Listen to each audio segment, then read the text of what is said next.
बैकुंठपुर विधानसभा में 170 करोड़ की योजना है। हमारे लिए आज टोटल 480 करोड़ की योजना इस वित्तीय वर्ष में गोपालगंज जिले में।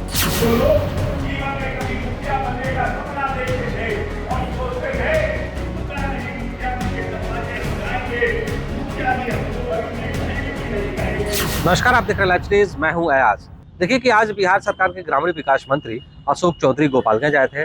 उन्होंने 82 करोड़ के योजनाओं का अनावरण किया है।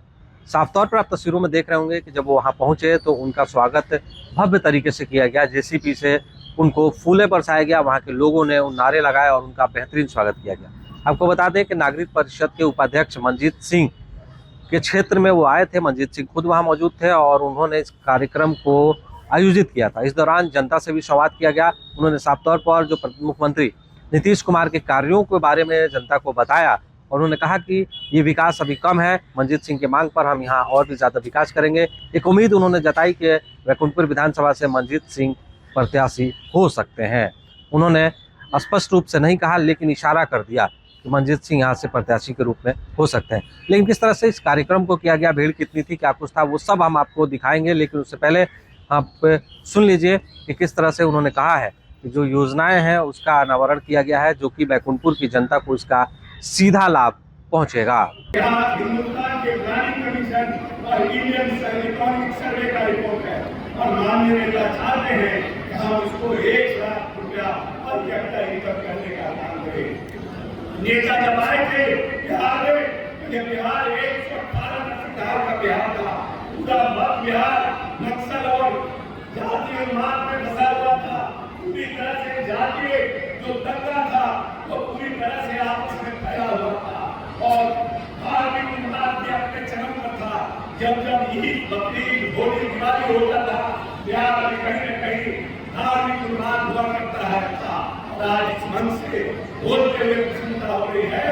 20 वर्ष में माननीय नेता के कार्यकाल में एक भी धार्मिक दंगा इस बिहार में नहीं हुआ। एक भी धार्मिक दंगा नेता ने होने को नहीं दिया। नेता वही है। नक्सलिज्म अपने चरम पर था, नक्सलवाद अपने चरम पर था। बहुत से इलाके जो थे, चाहे वो जहानाबाद हो, गया हो, रोहतास हो, जमुई हो, सब का इलाका नक्सलवाद से घिरा हुआ था।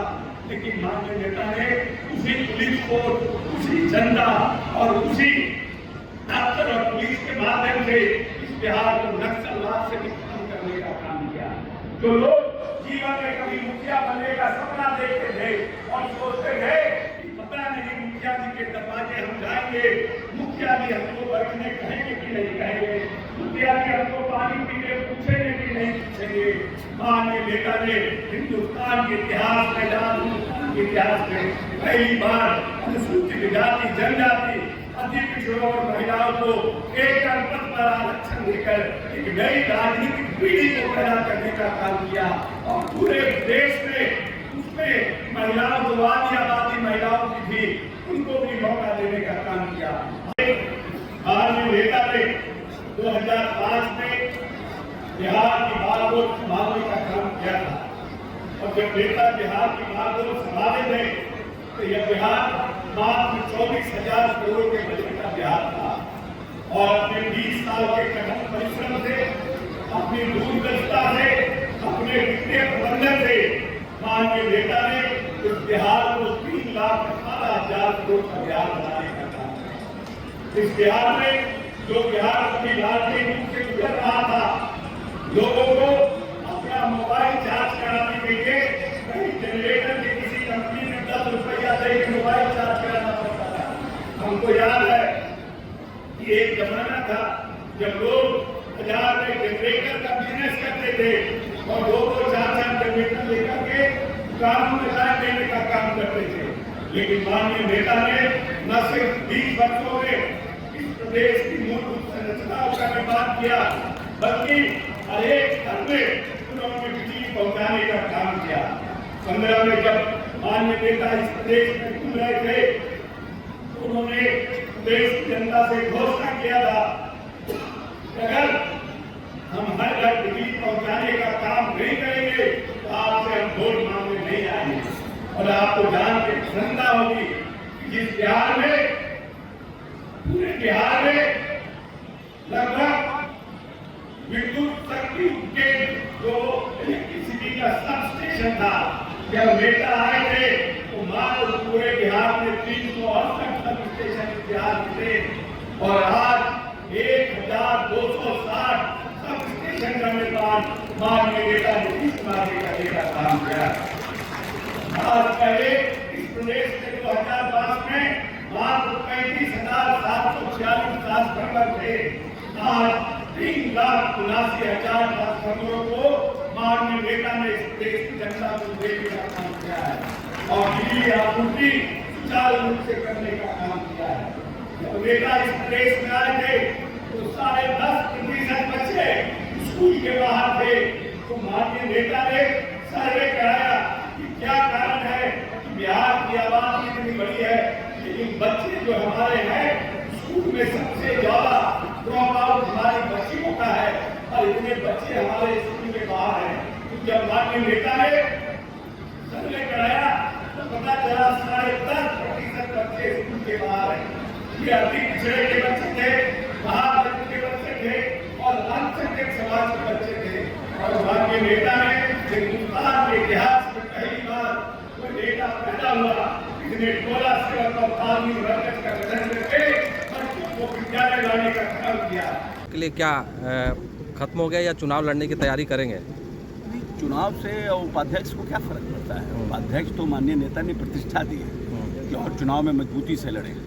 तो मंजीत जी हमारे मजबूत बैकुंठपुर के दावेदार हैं और भारतीय जनता पार्टी से बात होगी, सीट लिया जाने का प्रयास किया जाएगा और मंजीत सिंह जीत के जाएंगे। तो साहब का इतना प्रेम और स्नेह है इनके प्रति, ऐसा कोई आयोग नहीं है जिसमें साहब खुद अध्यक्ष हों और उसमें इनको उपाध्यक्ष बनाया है।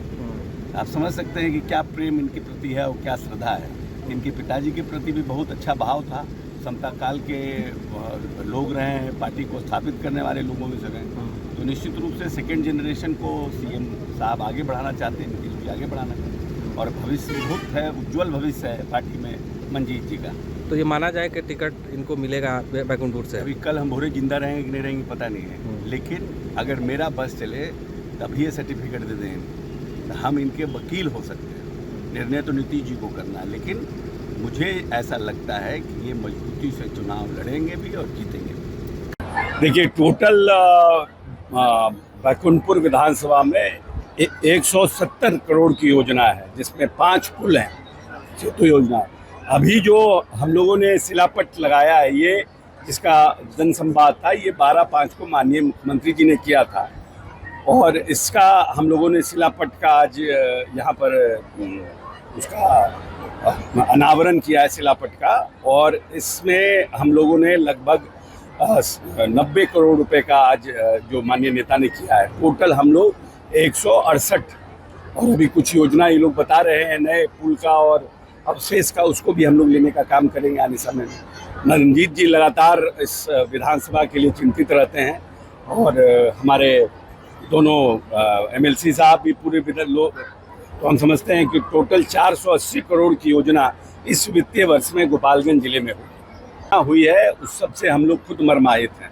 घटना पटना के बीच शहर में हुई है, ये सबके लिए चुनौती है और हम लोग उस चुनौती का मजबूती से सामना करेंगे और जो भी इसमें लोग सम्मिलित होंगे उनको निश्चित रूप से चिन्हित करके उचित कार्रवाई उनके ऊपर होगी। चुनाव आयोग के द्वारा जो पहचान पत्र के लिए जो कार्यक्रम चल रहा है उसको लेकर विपक्ष काफी आरोप लगा। विपक्ष का तो कोई काम है ना, पहले ही से समझ रहे हैं कि हम हारने वाले तो पहले ही से गाना गा रहे हैं।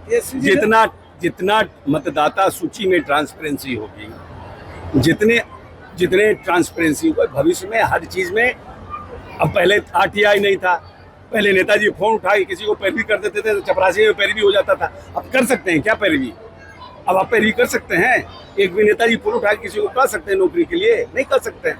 तो सिस्टम में ट्रांसपेरेंसी दिन प्रतिदिन आ रहा है, इलेक्शन कमीशन भी उसको ट्रांसपेरेंट कर रहा है, तो अच्छी बात है। अब आने वाले समय में आप घर पर रह के मोबाइल से ही अपने दे सकते हैं वोट, तो हर चीज को किया जा रहा है और उसमें हम समझते हैं कि इलेक्शन कमीशन पर विश्वास करना चाहिए। और अगर आपको लगता है कि नहीं इलेक्शन कमीशन गलत कर रहा है तो अपील में जाइए, वहां से आप संतुष्ट नहीं होगा आप हाई कोर्ट जाइए, सुप्रीम कोर्ट जाइए। सर कार्यक्रम तो प्रधानमंत्री जी का कोई पार्टी का कार्यक्रम नहीं होता है, प्रधानमंत्री जी का तो सरकारी कार्यक्रम होता है। कुछ न कुछ योजनाओं का शुरुआत करेंगे, जहाँ भी जा रहे हैं कुछ न कुछ योजनाओं की शुरुआत कर रहे हैं, कुछ न कुछ घोषणा कर रहे हैं जिसको कैबिनेट से पास करा रहे हैं। 40 सीटों पर चुनाव लड़ेंगे। चुनाव चिराग जी का कहना है 243, मतलब कि आने वाले समय में न चुनाव बीजेपी लड़ रहा है, न जनता दल यूनाइटेड लड़ रहा है, न चिराग जी लड़ रहे हैं, न कुशवाहा जी लड़ रहे हैं, न हम लड़ रहे हैं। हम लोग सब मिलकर एनडीए लड़ रहे हैं नीतीश कुमार जी के नेतृत्व में, और नीतीश कुमार जी को फिर से मुख्यमंत्री बनाने के लिए। सर इस बार मंजीत बाबू हो रहे हैं। भाई हमको तो आज मिले थे, आज अभी सिंबल दस्तखत करके देते हैं। हमको तो ये कहिए तभी हम सर्टिफिकेट पकड़ा दें हम, लेकिन अब क्या करें, हम लोग तो सिस्टम से बने हुए हैं। लेकिन मैं ये मानता हूँ कि मंजीत जी का सबसे मजबूत आधार बैकुंठपुर में है और लगातार इन्होंने काम किया है। ऊपर में भी जो हमारे पार्टी के सशक्त नेता हैं उनको भी जाके बताएंगे, और हमारे सब गब्बू जी हैं, एमपी साहब हैं, सब लोग बताएंगे जो परिस्थिति होगी।